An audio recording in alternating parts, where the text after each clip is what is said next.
adverse drug reactions reported to the the FDA, Drug Administration.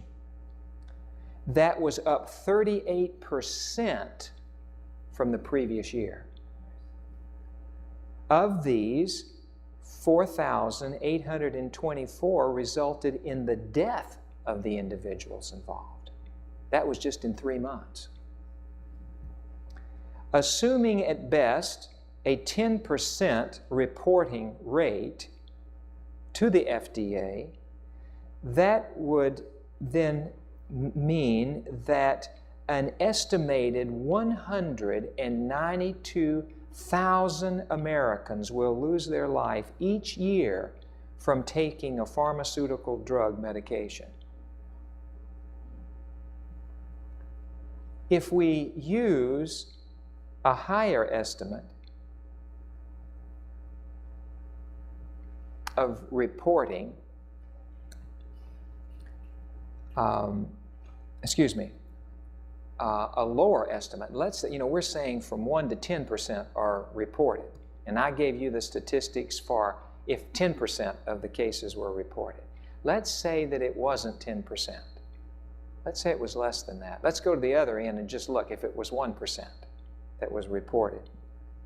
The estimated death rate from pharmaceuticals then would be approximately 77% of all the reported deaths. Now, that is statistics that would be more in keeping with what our prophet told us, that more deaths are caused from drug medication than all other causes combined. Well, we're going to stop here because it's just something for us to be warned about, reflect upon, because you're going to hear this in your efforts to take God's simple messages. You're going to hear this repeatedly. I know because I do all the time. Well, drugs today are safer than those drugs that were talked about in the old days. We've got high tech now. We've really explored these drugs and we know they're safer. Don't you buy into that. Listen to what God says and you'll be saved a lot of pain and suffering. Okay? Now it doesn't mean, again I want to tell you, it doesn't mean that we never take a drug. It doesn't mean that. Because we are maybe in the infancy of understanding how to treat some of these diseases, and if you've got a life-threatening situation, you've got an emergent measure, we may feel impressed to give a drug medication to save a life, to buy a little time. But at the same time, we don't want to just embrace drug medication as a friend and say there's no problem with it, because we know that that's not true. We should always be trying to ask the Lord, how can we use your agencies in a safer way? And even if we have to use a drug, to get that person off that drug as soon as we possibly can and find then the safer alternative to continue them on. Right? That makes sense? Okay. Do we have time for questions, or are we about out? 1 minute? 2 questions. Yes, ma'am.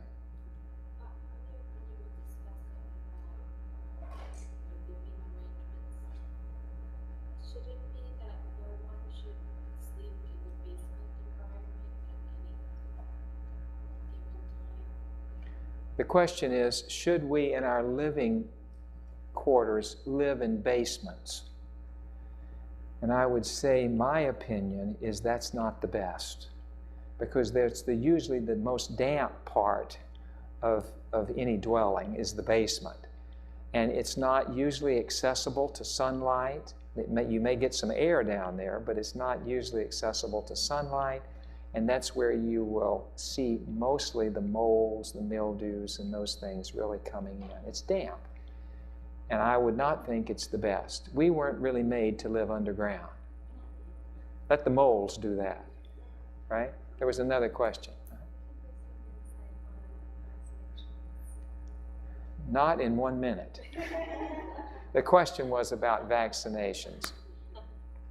There are some concerns about vaccinations. Our church has not taken any stand against vaccinations, You'll know, I'm sure you do, that the number of vaccinations that we are now in this country recommending children to take is just escalating.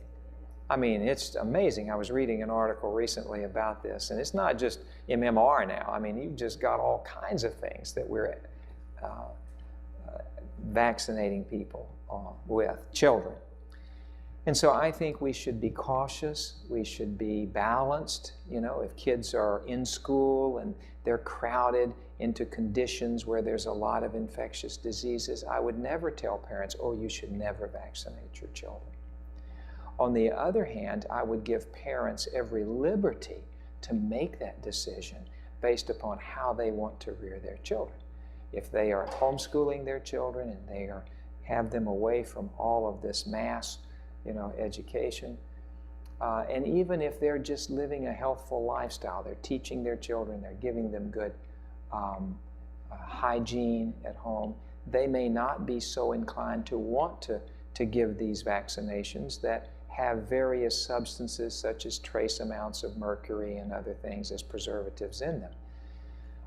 But I think we should, the church has not taken a stand against vaccination, and I don't think we should do that, but at the same time give people the liberty to make decisions. And I know at least in our state, if a parent doesn't want their children vaccinated, they still have the privilege of coming to the physician, and the physician can write a note that says that the parents, either for religious purposes or whatever, they don't want their children vaccinated. Now, you're going to be called fanatical if you do that. And I'm not here to defend it one way or the other. There's pros and cons, but I think that even if we vaccinate, we ought to be temperate with this. We shouldn't just go along with all of these escalating numbers of vaccinations that we're trying to give to the children. I think we've become a little bit too heavy on that end now. That's my own personal opinion, but everyone's entitled to an opinion.